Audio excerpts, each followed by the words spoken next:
Salut à tous. Un homme ou une femme de Dieu ne peuvent pas être des personnes politiques. Néanmoins, ils peuvent aider à l'administration d'un pays avec leurs conseils, leur expérience et la sagesse.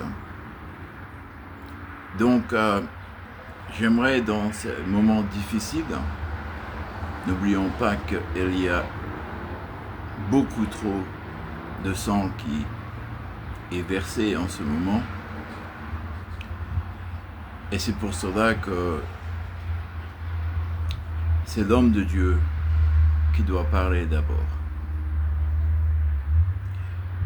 Le problème que je vois dans l'existence humaine, c'est que nous avons toujours essayé de contrôler Dieu ou d'interpréter ses paroles par rapport à nos intérêts humains. Et à cause de cela, nous avons continué à augmenter même la séparation entre l'humanité et l'Éternel. Malgré tout, c'est son esprit et son espoir dans tous nos cœurs qui dirige la majorité de la population mondiale. Maintenant, c'est très difficile pour un individu de se remettre en question. Néanmoins, je pense que comme Paul, il y a énormément de personnes qui vont vous surprendre. Parce que si on parle du pire des pires,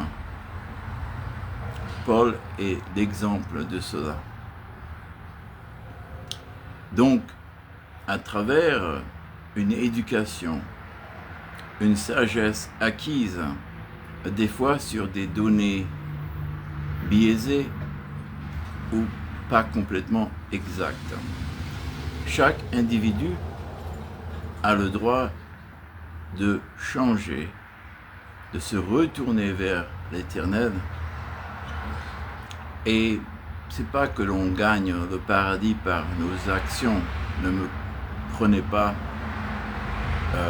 mal, ne comprenez pas ce que je dis de la mauvaise façon. Mais on peut avoir une autre chance. De même, Moïse a eu cette chance. Après être un meurtrier, Dieu l'a utilisé. Après une période assez longue dans le désert. Donc, tout être humain a l'opportunité de changer, de recadrer leur vision. Et des fois, cela se passe jeune, des fois, cela se passe plus tard dans l'existence. En France et dans beaucoup de pays, Dieu a choisi quelqu'un et un groupe de personnes pour l'aider. Et ces personnes vont arriver ensemble pour répondre à son appel. Elles ne se connaissent peut-être pas, mais Dieu, Jésus, Issa, Yeshua, les connaît personnellement. Et en France, j'ai un grand espoir. Mais je ne vais pas vous dire qui je pense. Et Dieu l'a déjà choisi. Et ça n'est pas moi. Je serai très heureux de servir mes nations, que ce soit la France, le Gabon ou ma nation adoptive américaine. Mais ça n'est pas mon boulot d'être dans la politique. Dieu m'a appelé à servir, à éduquer, à élever les esprits et à guérir le cœur de l'humanité. Maintenant, il a besoin de beaucoup de nous, hommes, femmes, de toute religion, de toute race et culture, pour faire le travail ensemble. Cela demande une personne très spéciale,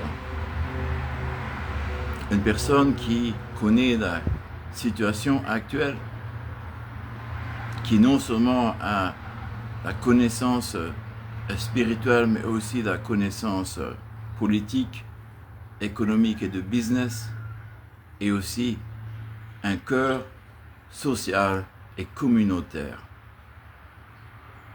Et cela ne peut être qu'une personne qui vient du terroir de la patrie qu'elle servira sous l'onction de l'Éternel.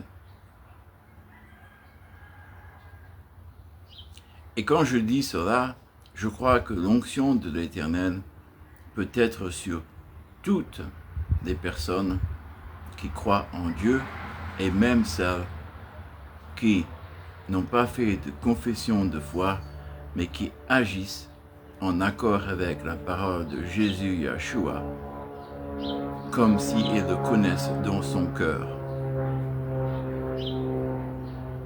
Parce que le Seigneur a dit qu'il mettrait ses règles dans nos cœurs et qu'il serait lui-même celui qui nous dirigerait. Cela veut dire que les serviteurs de Dieu qui sont engagés à servir le Seigneur tout en ayant des familles, tout en étant mariés ou pas, ces serviteurs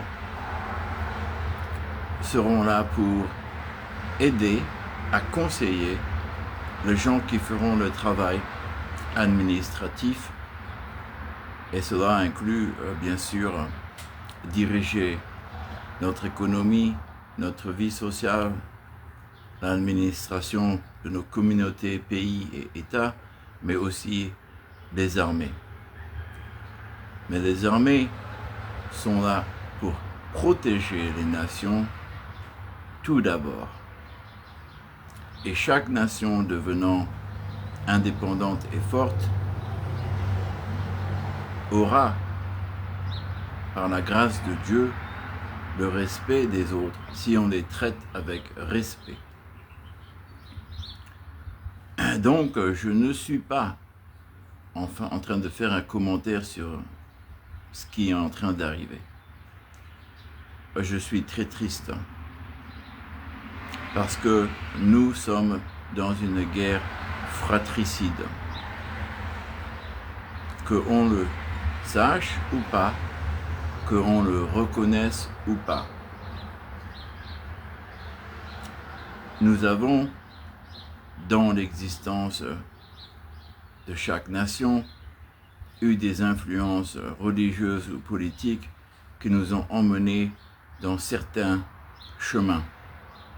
Des chemins qui, bien des fois, nous ont causé de verser du sang. Quand, si Dieu avait la chance d'être plus impliqué, les choses auraient été résolues de façon beaucoup plus paisible, avec la sagesse du roi Salomon.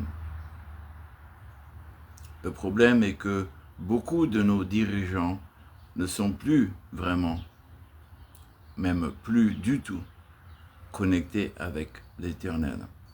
Et ceux qui le sont lisent des textes qui ont été biaisés depuis des millénaires. Ah, les gens vont pas aimer ce que je dis. Mais on a des milliers, si ce n'est pas des millions de sectes de la chrétienté et les trois majeures religions abrahamiques qu'on connaît sont toutes descendants du même Créateur, l'Éternel. Si une a démarré dans les années 600 plus, le prophète prêchait à partir de la Torah. Un musulman d'Afghanistan aux États-Unis m'a dit que le nom de Jésus est des milliers de fois dans le Coran. Et moi, quand je le lis en araméque hébreu, je le comprends.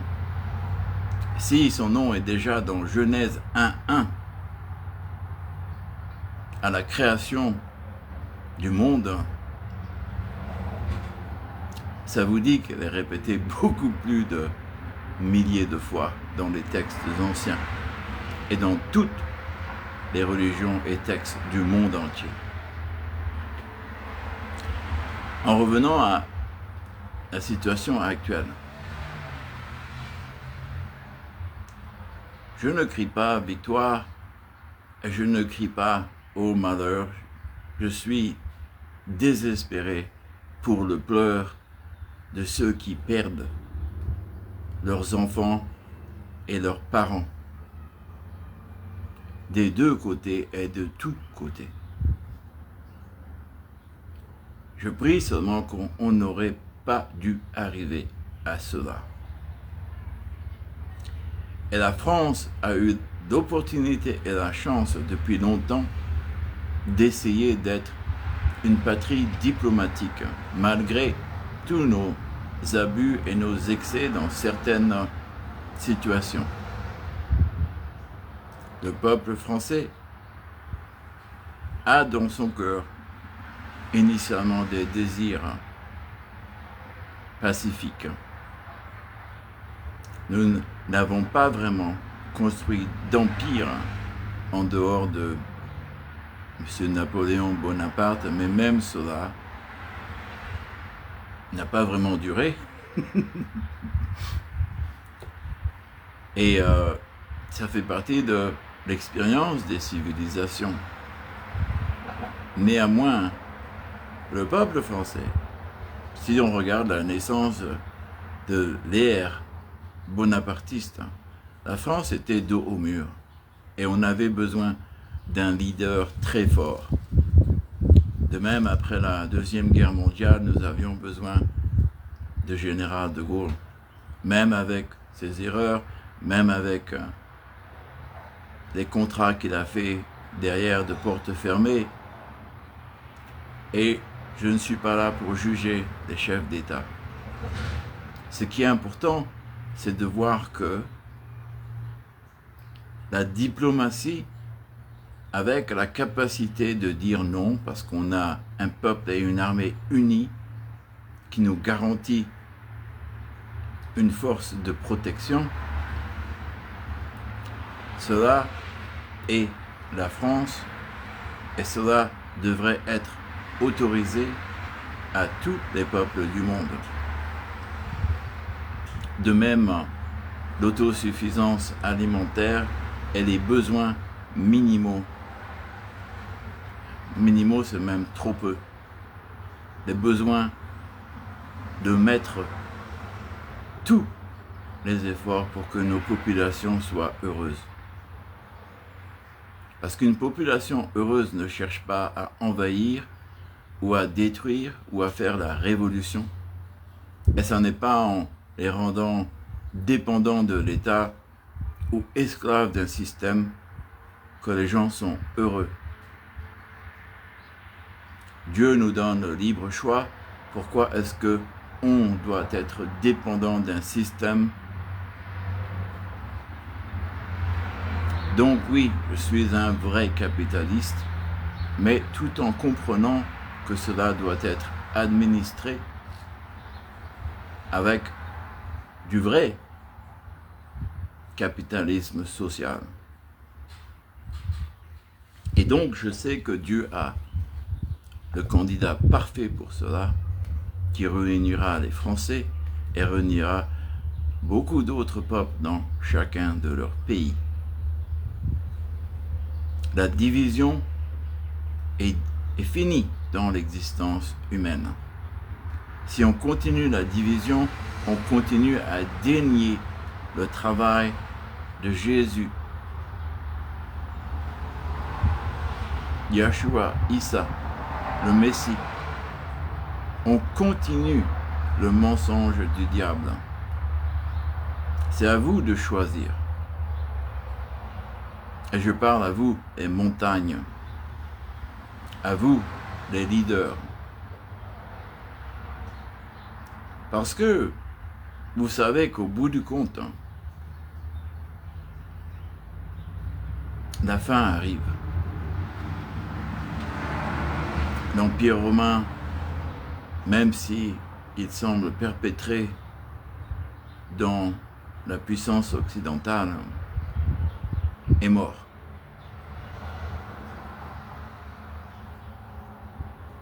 Les catholiques sont peut-être 1,5 milliard dans le monde. Donc l'Empire romain catholique est que 15% peut-être de la population mondiale. Les chrétiens peut-être 30%. Les musulmans 15%. Ça fait que 45%.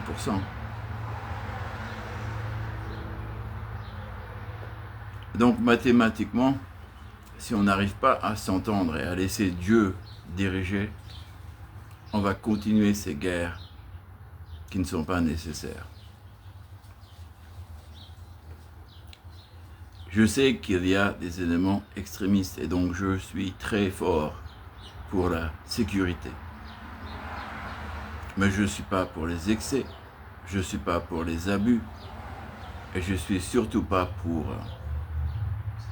que un pays décide contre les autres de devenir le Dieu de la terre.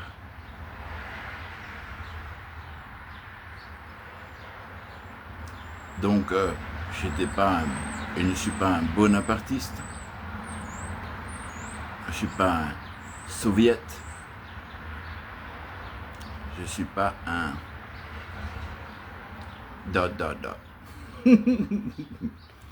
Mais, je supporte qu'un président prenne ses décisions et recadre sa manœuvre. C'est pas nous, les hommes et femmes de Dieu, qui pouvons juger les leaders de ce monde. Mais la seule chose qu'on peut faire, c'est prier pour eux. Et je sais que nous avons un leader en France qui va arriver. Encore, ce n'est pas moi. Et ça peut être une femme qui va transformer la France et nous ramener à la belle France, la grande France, en se débarrassant des erreurs du passé, parce que cette personne, homme ou femme, elle aussi a fait des erreurs, et en même temps, en étant sûr qu'on gagne le présent et le futur.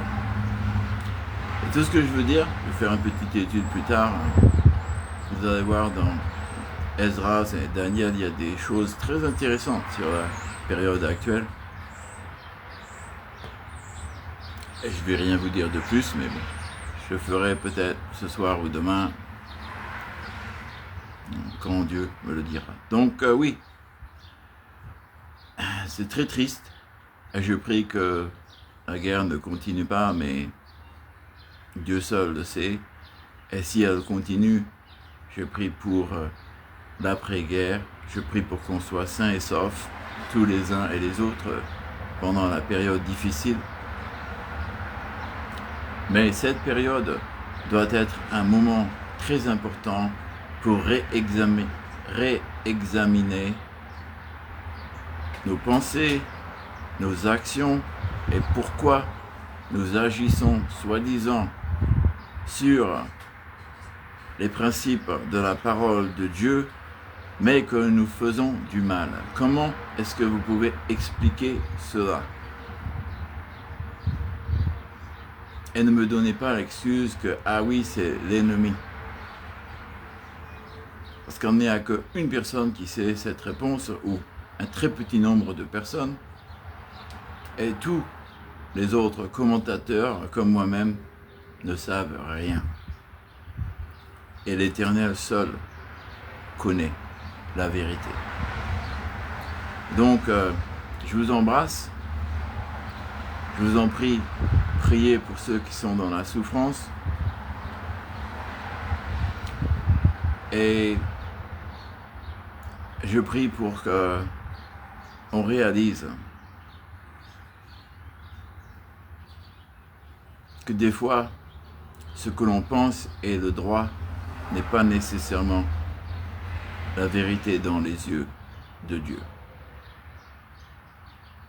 Dieu nous dit de ne pas aller en justice parce qu'on ouvre la porte à du légalisme et que Dieu est beaucoup plus un Dieu d'amour et de pardon que nous les hommes le sommes. Je vous aime, Dieu vous aime et Jésus vous adore. Bisous. Appréciez le sabbat et reposez-vous. Que Dieu vous bénisse. God bless America.